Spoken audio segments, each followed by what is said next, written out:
जोहार, मैं कृष्णा कुमार आप सभी का स्टूडेंट सर्किट रांची में स्वागत करता हूं। और आज हम बात करेंगे 11th जेपीएससी मेंस के इकोनॉमिक्स के क्वेश्चन के संदर्भ में how to write answer about question related to economics. ये 5th पेपर से रिलेटेड है और इसके अंतर्गत एक प्रश्न का हमने आपके साथ डिस्कशन किया था। आज एक दूसरे प्रश्न की चर्चा हम आपके साथ करने जा रहे हैं और ये प्रश्न जो है डेमोग्राफिक डिविडेंड से रिलेटेड है, जिसके अंतर्गत ये प्रश्न पूछा गया है कि India is currently experiencing demographic dividend, explain, discuss challenges and risk associated with this kind of demographic transition. यानी इस प्रश्न के दो पार्ट हैं। पहला पार्ट में हमें डिस्कस करना है कि इंडिया जो है जनसांख्यिकीय लाभांश अनुभव कर रहा है, यानी वर्तमान में इंडिया जनसांख्यिकीय लाभांश यानी डेमोग्राफिक डिविडेंड को अनुभव कर रहा है। आप इसको एक्सप्लेन कीजिए। और दूसरे जो सेक्शन है इसके अंतर्गत आपको एक टर्म दिया हुआ डेमोग्राफिक ट्रांजिशन, राइट, यानी दो इम्पॉर्टेंट टर्म है और दो पार्ट है। और वर्तमान में जो हमारा डेमोग्राफिक ट्रांजिशन है इसके संदर्भ में क्या चैलेंजेस है, चुनौतियाँ क्या है, क्या रिस्क है, इससे रिलेटेड उसकी भी चर्चा करनी है। तो इस क्वेश्चन का जब आंसर आप लिखने जाते हैं तो ध्यान में रखना है कि इस क्वेश्चन के आंसर राइटिंग में आपको दो पार्ट में काम करना है। यानी क्वेश्चन का जो फर्स्ट पार्ट है जिसके अंतर्गत हमें डेमोग्राफिक डिविडेंड की बात करनी है, तो डेमोग्राफिक डिविडेंड जो है इंडिया अभी अनुभव कर रहा है, कैसे आप इसको एक्सप्लेन करेंगे। तो इस पार्ट के अंतर्गत आपको सबसे पहले तो इंट्रोडक्शन में इसको स्पष्ट करना पड़ेगा कि व्हाट इज़ डेमोग्राफिक डिविडेंड, यानी डेमोग्राफिक डिविडेंड से आप क्या समझते हैं, यानी जनसांख्यिकीय लाभांश से आप क्या समझते हैं। देखिए, ये प्रश्न जो है डायरेक्टली आपके क्लास से आया है। जो लोग हमारे साथ जुड़ करके इकोनॉमिक्स का प्रिपरेशन किए थे उन सभी लोगों को ये मालूम है कि एज इट इज़ मैंने इस टॉपिक का डिस्कशन किया था और एज इट इज़ जेपीएससी ने प्रश्न पूछा है। लेकिन जो लोग हमारे साथ नहीं जुड़े थे उनके लिए विशेष तौर पर आप इसको ध्यान से देखेंगे कि जब प्रश्न का आंसर लिखते हैं, और ख़ास करके हमारा उद्देश्य क्या होता है कि हमें अधिक से अधिक मार्क्स कैसे मिले। तो अधिक से अधिक मार्क्स से प्राप्त करने के लिए हमें कुछ काम करने पड़ते हैं। यानी आप इंट्रोडक्शन इसका बहुत ज़बरदस्त आपको लिखना होता है ना, क्योंकि जब तक आप इंट्रोडक्शन बहुत अच्छे तरीके से नहीं लिखते हैं तब तक कि आपका जो फर्स्ट इम्प्रेशन है वही खराब हो जाता है।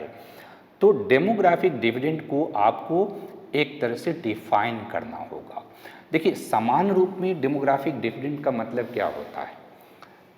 दो चीज़ें ध्यान में रखिए कि जनसंख्या में अगर वर्किंग एज पॉपुलेशन का ratio non working age population के रेशियो से अधिक होती है तो इस स्थिति को हम डेमोग्राफिक डिविडेंड की स्थिति कहते हैं, सीधा सिंपल। यानी हमने दो चीज़ें यहाँ पर यूज़ किया। एक हमने यूज़ किया कि वर्किंग एज पॉपुलेशन, राइट, ये आपको क्लियर जानकारी होनी चाहिए कि जिसको हम हिंदी में कार्यशील जनसंख्या भी बोलते हैं। और दूसरा जो है हम नॉन वर्किंग एज पॉपुलेशन की बात करते हैं। अब अगर पॉपुलेशन में वर्किंग एज पॉपुलेशन का ratio non working age population से अधिक है तो उसको हम डेमोग्राफिक डिविडेंड की स्थिति कहते हैं। ये वर्किंग एज जो पॉपुलेशन है इसका जो एज है 15 साल से 64 ईयर्स के बीच का जो पॉपुलेशन होता है उसको वर्किंग एज पॉपुलेशन कहते हैं। और नॉन वर्किंग एज पॉपुलेशन में दो तरह की स्थिति है। एक तो चिल्ड्रेन हैं जिनका एज जो है आपका 0 से 14 ईयर्स तक होंगे, और दूसरा जो है बुज़ुर्ग हैं, एल्डरली पॉपुलेशन है तो एल्डरली जो पॉपुलेशन है इसका एज 65 ईयर्स एबॉव है ना, 65 ईयर या इससे एबॉव है ना, तो इसको हम नॉन वर्किंग पॉपुलेशन कहते हैं। तो एक तो ये आप ऐसे डिफाइन करेंगे। दूसरा, यूनाइटेड नेशन पॉपुलेशन फंड ने डेमोग्राफिक डिविडेंड का एक तरह से डिफिनीशन दिया है। तो आपको अगर इसकी जानकारी हो कि यूनाइटेड नेशन पॉपुलेशन फंड ने डेमोग्राफिक डिविडेंड को किस रूप में एक्सप्लेन किया है, तो अगर आप एज इट इज़ उस डिफिनीशन को अगर लिखते हैं तो बहुत बेहतर मार्क्स मिलने की संभावना होती है। तो क्या कहता है United nation population fund? United nation population fund के अनुसार डेमोग्राफिक डिविडेंड एक ऐसी स्थिति है जिससे पॉपुलेशन में वर्किंग एज पॉपुलेशन का ratio non working age population की रेशियो से अधिक होती है, और यह स्थिति जो है उस अर्थव्यवस्था, उस देश के आर्थिक विकास की क्षमता को दिखाता है और आर्थिक विकास की गति को त्वरित करता है।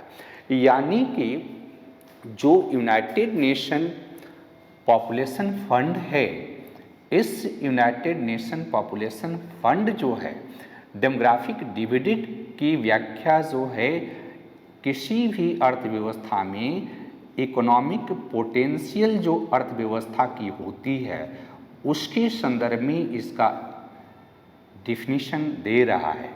और इस इकोनॉमिक पोटेंशियल का मतलब क्या है कि अगर आपके पॉपुलेशन में डेमोग्राफिक डिविडेंड की स्थिति है तो इससे इकोनॉमिक ग्रोथ में वृद्धि होगी, इकोनॉमिक ग्रोथ त्वरित होगी। कैसी होगी? देखिए, सीधी अगर आपको एक्सप्लेन करना है, ध्यान ये रखना है कि हम लोग को इस स्टेटमेंट को एक्सप्लेन करना है, और जब कभी किसी स्टेटमेंट को एक्सप्लेन करते हैं तो एक तरीका है कि अगर आपके पास तथ्य है कि स्टेटमेंट सही है तो उस स्टेटमेंट के पक्ष में हम बात करते हैं कि हाँ, इंडिया जो है वर्तमान में डेमोग्राफिक डिविडेंड की स्थिति अनुभव कर रहा है। तो इसको एक्सप्लेन जब हम करने जाएं तो हम डेटा दें कि कौन कौन से डेटा जो है हमें इंडिया को डेमोग्राफिक डिविडेंड की स्थिति को प्रूव कर रहा कि हम डेमोग्राफिक डिविडेंड की स्थिति में हैं। तो उसके बाद हम देखेंगे कि डेमोग्राफिक डिविडेंड की जो स्थिति होती है उस डेमोग्राफिक डिविडेंड की स्थिति से किस तरह से हमारे इकोनॉमिक ग्रोथ पोटेंशियल को वो दिखाता है और किस तरह से इकोनॉमिक ग्रोथ के दृष्टिकोण से उसका लाभ हमारे देश को मिलने वाला है। राइट? यानी हमारे देश के लिए अगर इकोनॉमी के टर्म में हम बात करें तो डेमोग्राफिक डिविडेंड जो है एक बहुत बेहतर अपॉर्चुनिटी क्रिएट करता है। तो इसके पक्ष में क्या हमारे पास डेटा है? तो डेटा ये है कि 2015 की बात करें, उसकी एक सर्वे के अनुसार हमारी पॉपुलेशन में जो वर्किंग एज पॉपुलेशन है लगभग 2/3 है। राइट? यानी एक तरह से अगर आप माने कि या तो 65-66% जो है पॉपुलेशन जो है वर्किंग एज पॉपुलेशन है, और लगभग 34-35% पॉपुलेशन जो है ये नॉन वर्किंग एज पॉपुलेशन है। तो एक तो ये डेटा जो है हमें डेमोग्राफिक डिविडेंड की स्थिति के बारे में सूचना देता है, और ये स्थिति एक तरह से 2005-06 से ही ये बन गई है। यानी 2005-06 से ही हम देखते हैं कि हमारा वर्किंग एज पॉपुलेशन जो है नॉन वर्किंग एज पॉपुलेशन से अधिक है। एक और डेटा है कि 2014 तक जो है इंडिया में डेमोग्राफिक डिविडेंड की स्थिति जो है वो 68.4% होने वाली है, एक अनुमान लगाया गया है। वर्ल्ड परिप्रेक्ष्य में अगर आप कंपैरेटिव एनालिसिस करें तो इंडिया का डीडी वर्तमान में डेमोग्राफिक डिविडेंड जो है 1.92 है, और ये 2014 तक 2.16 हो जाएगा, और 2050 में जाकर के 2050 में इसमें थोड़ा सा डाउनफॉल होगा जो 2.1 हो जाएगा। यानी इंडिया कंटिन्यूअस जो है आप देखिए कि 45 से 50 वर्षों तक हम डेमोग्राफिक डिविडेंड की स्थिति में रह रहे हैं।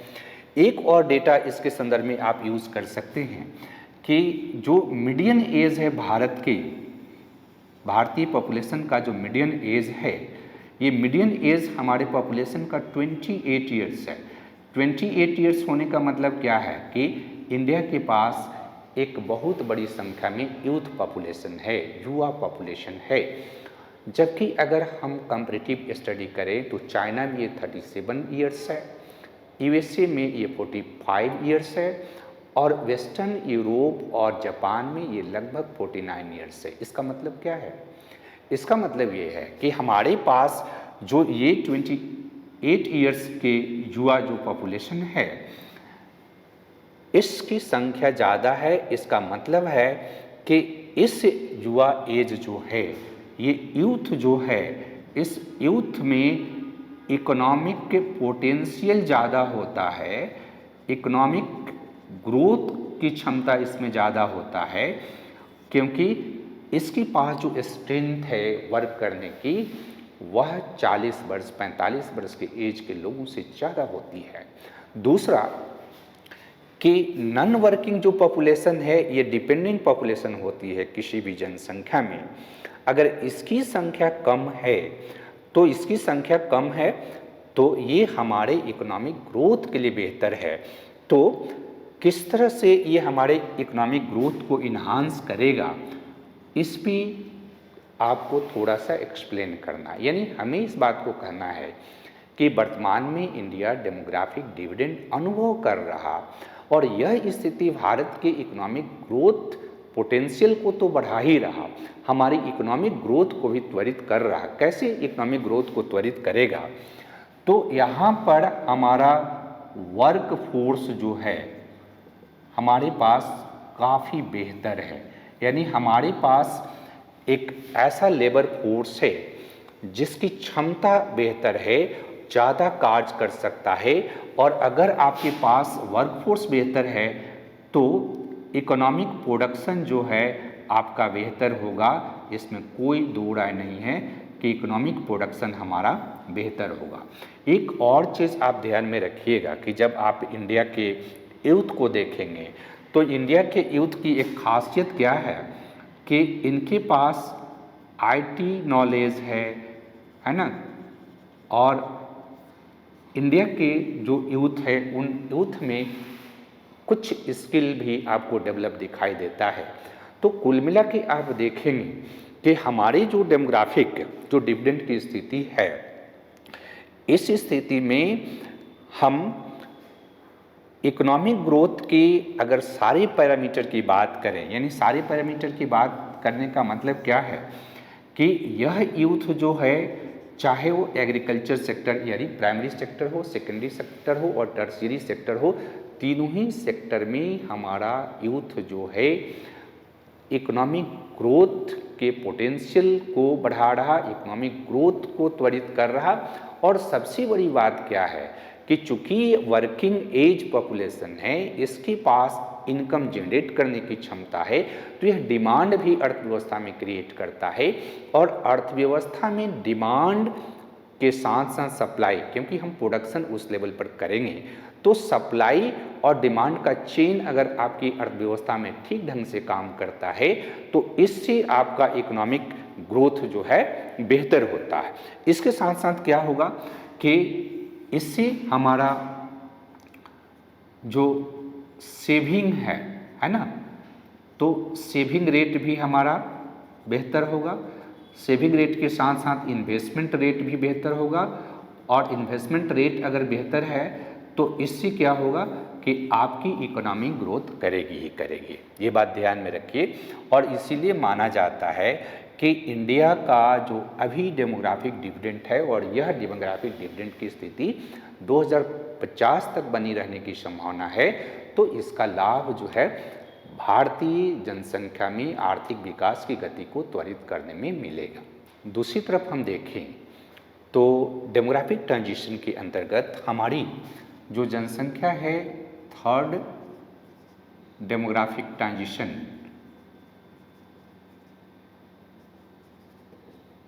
के लेवल पर है और थर्ड डेमोग्राफिक ट्रांजिशन के लेवल पर अगर हमारा डेमोग्राफिक ट्रांजिशन है तो इसका मतलब है कि यहाँ TFR जो है, टोटल फर्टिलिटी रेट जो है, ये डाउन करती है और अब इसे माना जाता है कि ये 2 से कम पर आ गई है, राइट। तो 2 से कम पर आने का मतलब क्या है कि ये रिप्लेसमेंट लेवल तक पहुंच गई है ना। तो रिप्लेसमेंट लेवल तक जब जनसंख्या पहुंच जाती है तो जनसंख्या का ग्रोथ रेट कम हो जाता है। इसके बावजूद भी इसके कुछ अपने चैलेंजेस हैं, क्योंकि हमारी जनसंख्या की क्या खासियत है कि हमारी जनसंख्या में ग्रोथ रेट तो अब स्लो हो गया है, क्योंकि TFR में कमी दिखाई दे रही है और ये माना जाता है कि 2040 तक और भी इसमें कम होने की संभावना है। लेकिन इसके बावजूद भी हमारी जनसंख्या की समस्या क्या है कि हमारी जनसंख्या इतनी बड़ी है, क्योंकि हम 2024 में ये अनुमान लगाया जा रहा है कि हम वर्ल्ड के सबसे ज़्यादा पॉपुलेशन वाले देश बनने वाले हैं, ठीक है। तो वर्ल्ड में सबसे ज़्यादा पॉपुलेशन वाले देश अगर हम बन गए तो इसकी क्या चैलेंजेस है ना। क्या इस डेमोग्राफिक ट्रांजिशन का चैलेंजेस है, तो इसके चैलेंजेस को अगर आप देखेंगे तो चैलेंजेस के अंतर्गत कई इम्पॉर्टेंट चीज़ आपको ध्यान में रखना है कि हमारी इकोनॉमी है, उसके सामने फर्स्ट चैलेंज क्या है कि प्रोडक्टिव एम्प्लॉयमेंट जनरेशन का एक तो चैलेंज है कि अगर आप देखें कि एक तरह हमारे पास एक तरह से डेमोग्राफिक डिविडेंड की स्थिति है, लेकिन क्या इस डेमोग्राफिक डिविडेंड को आप अपॉर्चुनिटी में अगर क्रिएट करेंगे, अपॉर्चुनिटी बनाएंगे, तो इस अपॉर्चुनिटी बनाने के लिए हमें क्या करना होगा, हमें प्रोडक्टिव एम्प्लॉयमेंट जनरेट करना होगा। हाल के वर्षों में ये देखने को मिल रहा है कि भारत में एम्प्लॉयमेंट जनरेशन की जो स्थिति है ये कमज़ोर पड़ती जा रही है और भारत की जो इकोनॉमी है, यानी भारतीय अर्थव्यवस्था की एक खास वीकनेस क्या है, ये भारतीय इकोनॉमी की खास वीकनेस है कि हमारे यहाँ एक तरह से जॉबलेस ग्रोथ का पैमाना शुरू हो गया है और जॉबलेस ग्रोथ का पैमाना जो शुरू हो गया है इसके कारण अनएम्प्लॉयमेंट जो है भारतीय अर्थव्यवस्था की एक बहुत बिगेस्ट समस्या बन गई है। तो जब तक आप एम्प्लॉयमेंट जनरेट नहीं करेंगे, प्रोडक्टिव एम्प्लॉयमेंट जनरेट नहीं करेंगे, तब तक जो है आप अपने डेमोग्राफिक ट्रांजिशन का जो लाभ है वो आपको नहीं मिलेगा। ये हमारे लिए बहुत बड़ी चुनौती है, राइट। क्योंकि अगर हम अपनी अर्थव्यवस्था में 7 से 8% ग्रोथ रेट अगर हम चाह रहे हैं तो 7 से 8% ग्रोथ रेट के लिए हमें प्रोडक्टिव एम्प्लॉयमेंट जनरेशन जो है 2.5 से लेके 3% पर ईयर करना होगा। ये हमारे लिए बहुत बड़ी चुनौती है, क्योंकि हम प्रोडक्टिव एम्प्लॉयमेंट बिना जनरेट किए हुए हम अपने यूथ को जो है रोज़गार नहीं दे पाएंगे और यूथ को रोज़गार नहीं दे पाएंगे तो ये जो डेमोग्राफिक डिविडेंड की जो बात आप कर रहे हैं ये पॉपुलेशन एक्सप्लोजन के रूप में काम करेगा, एक पॉपुलेशन बम के रूप में काम करेगा जो आपकी अर्थव्यवस्था की स्थिति को खराब कर सकती है। इसलिए फर्स्ट हमारा चैलेंज क्या है कि हमें प्रोडक्टिव एम्प्लॉयमेंट जनरेट करना होगा। लेकिन दूसरा इम्पॉर्टेंट चैलेंज क्या है कि अगर अर्थव्यवस्था में प्रोडक्टिव एम्प्लॉयमेंट आप जनरेट करना चाहते हैं तो इसके लिए क्या है कि आपको क्वालिटी एजुकेशन डेवलप करना पड़ेगा। क्यों? क्योंकि आपके पास पॉपुलेशन है, राइट। तो जो पॉपुलेशन है इस पॉपुलेशन को अगर ह्यूमन कैपिटल फॉर्मेशन हम करने का प्रयास करें तो ह्यूमन कैपिटल फॉर्मेशन के लिए हमारे पास क्या करना होगा कि इस पॉपुलेशन को क्वालिटी एजुकेशन देना पड़ेगा। दुर्भाग्य से क्या है कि यहाँ भी भारत के सामने एक विकट समस्या है कि भारत अपनी जनसंख्या को क्वालिटी एजुकेशन नहीं दे पा रही है, क्योंकि अभी भी हम क्या कर रहे हैं, साक्षरता की बात कर रहे हैं। यह देखने को मिला है कि जो बच्चे 5 क्लास में पढ़ रहे हैं वो 2 क्लास के टेक्स्ट को नहीं पढ़ने में सक्षम है। एक तो ये पहलू। दूसरा कि क्वालिटी एजुकेशन के अगर ये लैक है तो इसकी लैक के में आप जो है स्किल पॉपुलेशन को नहीं दे पा रहे हैं, क्योंकि अगर स्किल लैक होगा पॉपुलेशन को, जो कि हो रहा, क्योंकि वर्ल्ड लेवल पर चैलेंज को स्वीकार करने के लिए, वर्ल्ड लेवल पर चुनौतियों को स्वीकार करने के लिए हमको स्किल डेवलप करना पड़ेगा, और विदाउट स्किल के हम अपनी डेमोग्राफिक डिविडेंड को अपॉर्चुनिटी के रूप में कन्वर्ट नहीं कर पाएंगे। इसका मतलब क्या है कि हमारे लिए चैलेंज है, हमारे लिए बहुत बड़ी रिस्क है कि अगर किसी भी जनसंख्या में जो उसका पॉपुलेशन है, जो यूथ पॉपुलेशन है, उस यूथ पॉपुलेशन को आप एम्प्लॉयमेंट नहीं दे पा रहे हैं, और एम्प्लॉयमेंट इसलिए नहीं दे पा रहे हैं क्योंकि उस यूथ पॉपुलेशन में स्किल नहीं है। और कंटेम्प्रेरी वर्ल्ड में जो चेंजिंग हो रहा है, उस चेंजिंग के परिप्रेक्ष्य में जब तक आपकी पॉपुलेशन, आपके जो डेमोग्राफिक डिविडेंड है, आपके जो वर्किंग एज पॉपुलेशन है, उसमें स्किल का अगर आप डेवलपमेंट नहीं करते हैं, तो ये डेमोग्राफिक डिविडेंड और ये डेमोग्राफिक ट्रांजिशन जो है आपके लिए बहुत बड़ी चुनौती है। और चूंकि ये बहुत बड़ी चुनौती है, तो अगला इम्पॉर्टेंट चीज़ इसी से रिलेटेड है कि अगर आपका पॉपुलेशन बढ़ रहा, जैसे हम कह रहे हैं कि 140 करोड़ से ज़्यादा हमारी जनसंख्या है, उस 140 करोड़ में 66% तो वर्किंग एज पॉपुलेशन है। तो 66% वर्किंग एज पॉपुलेशन है, और ओवरऑल टोटल पॉपुलेशन को आप देखेंगे, तो टोटल पॉपुलेशन को देखेंगे तो इस पॉपुलेशन को अगर हम ह्यूमन कैपिटल फॉर्मेशन करना चाहें, तो ह्यूमन कैपिटल फॉर्मेशन करने के लिए हमें सोशल इंफ्रास्ट्रक्चर में इन्वेस्टमेंट करना पड़ेगा, और बहुत ही इन्वेस्टमेंट की ज़रूरत है। सोशल इंफ्रास्ट्रक्चर का मतलब क्या है कि आपको एजुकेशन में, राइट, आपको हेल्थ में, राइट, आपको काफ़ी बड़े पैमाने पर इन्वेस्टमेंट करना पड़ेगा, और आपको वर्ल्ड क्लास का एजुकेशनल सिस्टम डेवलप करना पड़ेगा। जबकि आप देखिए भारत की फिनोमेना क्या हुई है कि हमारे जो एजुकेशनल इंस्टीट्यूशन हैं, चाहे आईआईटी हो, आईएमएम हो, या फिर आपका एम्स का, हमने क्या किया, हमने तो विस्तार किया है, लेकिन क्या दिल्ली का जो एम्स है उस क्वालिटी का अदर क्षेत्रों में एम्स हम बना पाए? हमारे जो इंस्टीट्यूशन है उसके एजुकेशन की क्वालिटी, हायर एजुकेशन में भी क्वालिटी डिग्रेड कर रही है। अधिकांश हायर एजुकेशन के जो इंस्टीट्यूशन हैं उसमें क्वालिफाइड प्रोफेसर नहीं है जो कि बच्चों को पढ़ा सके। और आज की स्थिति तो ये है कि आईआईटी के स्टूडेंट भी बेरोजगार हैं, क्योंकि हम उनमें स्किल नहीं डेवलप कर पा रहे हैं। इसलिए नहीं डेवलप कर रहे हैं क्योंकि हम सोशल इंफ्रास्ट्रक्चर में जितनी हमको इन्वेस्टमेंट करने की ज़रूरत है उतना हम नहीं कर पा रहे हैं।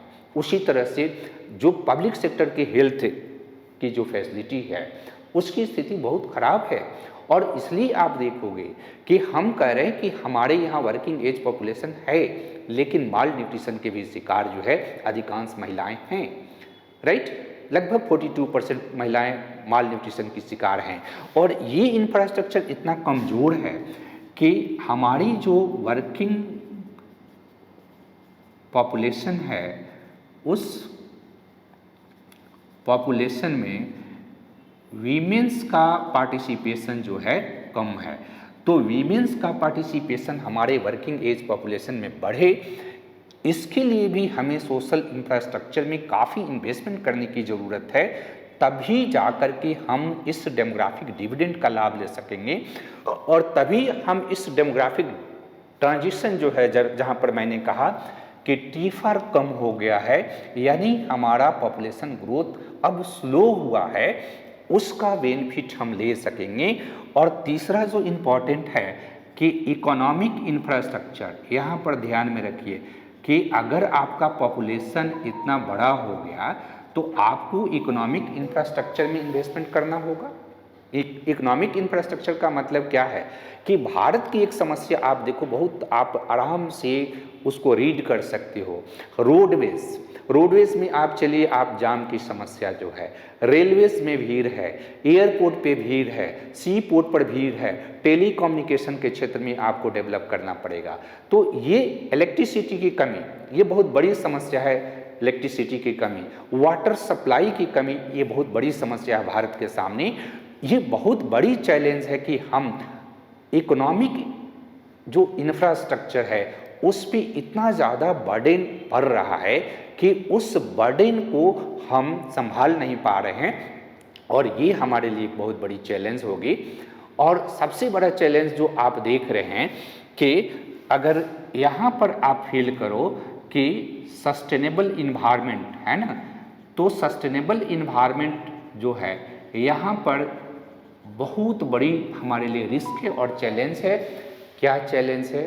क्योंकि डिफॉरेस्टेशन का जो प्रोसेस है लगातार जारी है, और उसके कारण क्या है कि फॉरेस्ट कवर जो है भारतीय जनसंख्या में पहले की अपेक्षा कम हो रही है, एक पहलू। दूसरा, ग्राउंड वाटर का जो लेवल है वो काफ़ी नीचे गिर रहा है, और आपने देखा होगा कि कई ऐसे शहरों में ग्राउंड वाटर पानी की कमी के कारण पीने की पानी की समस्या हो रही है, ड्रिंकिंग वाटर की समस्या हो रही है, पोल्यूटेड पानी लोग पी रहे हैं। और सबसे इम्पॉर्टेंट जो प्रॉब्लम क्रिएट हो रही है वो प्रॉब्लम क्रिएट हो रही है हाई एयर पोल्यूशन।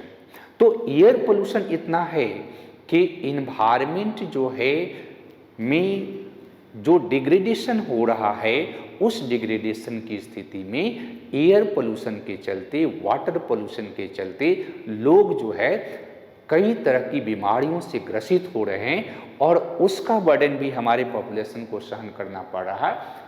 तो ये हमारी पॉपुलेशन के सामने बहुत बड़ा चैलेंज है और बहुत बड़ा रिस्क है।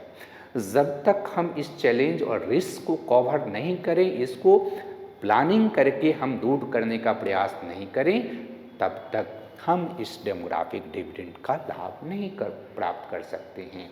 इसलिए इन पहलुओं को एक्सप्लेन करते हुए, चर्चा करते हुए अल्टीमेटली निष्कर्ष में कहना है कि भारत वर्तमान में डेमोग्राफिक डिविडेंड की स्थिति में है। इस डेमोग्राफिक डिविडेंड का लाभ लेने के लिए भारत को क्या करना होगा कि भारत को ह्यूमन कैपिटल फॉर्मेशन के क्षेत्र में इन्वेस्टमेंट करना पड़ेगा, भारत को सस्टेनेबल इन्वायरमेंट क्रिएट करना पड़ेगा, भारत में इकोनॉमिक इंफ्रास्ट्रक्चर को मजबूत करना होगा, और भारत में प्रोडक्टिव एम्प्लॉयमेंट जनरेशन करना होगा, स्किल डेवलप करना होगा। तब जाकर के हम इस डेमोग्राफिक डिविडेंड का लाभ ले सकते हैं, और इस डेमोग्राफिक ट्रांजिशन का भी लाभ हमें मिल सकता है अगर हम इस प्रकार के चैलेंज और रिस्क को एक तरह से हम बैलेंस कर दें, और तब जाकर के भारतीय अर्थव्यवस्था एवं समाज दोनों के लिए लाभदायक होगा। तो इस तरह से आप अपने प्रश्न का आंसर लिख सकते हैं। धन्यवाद।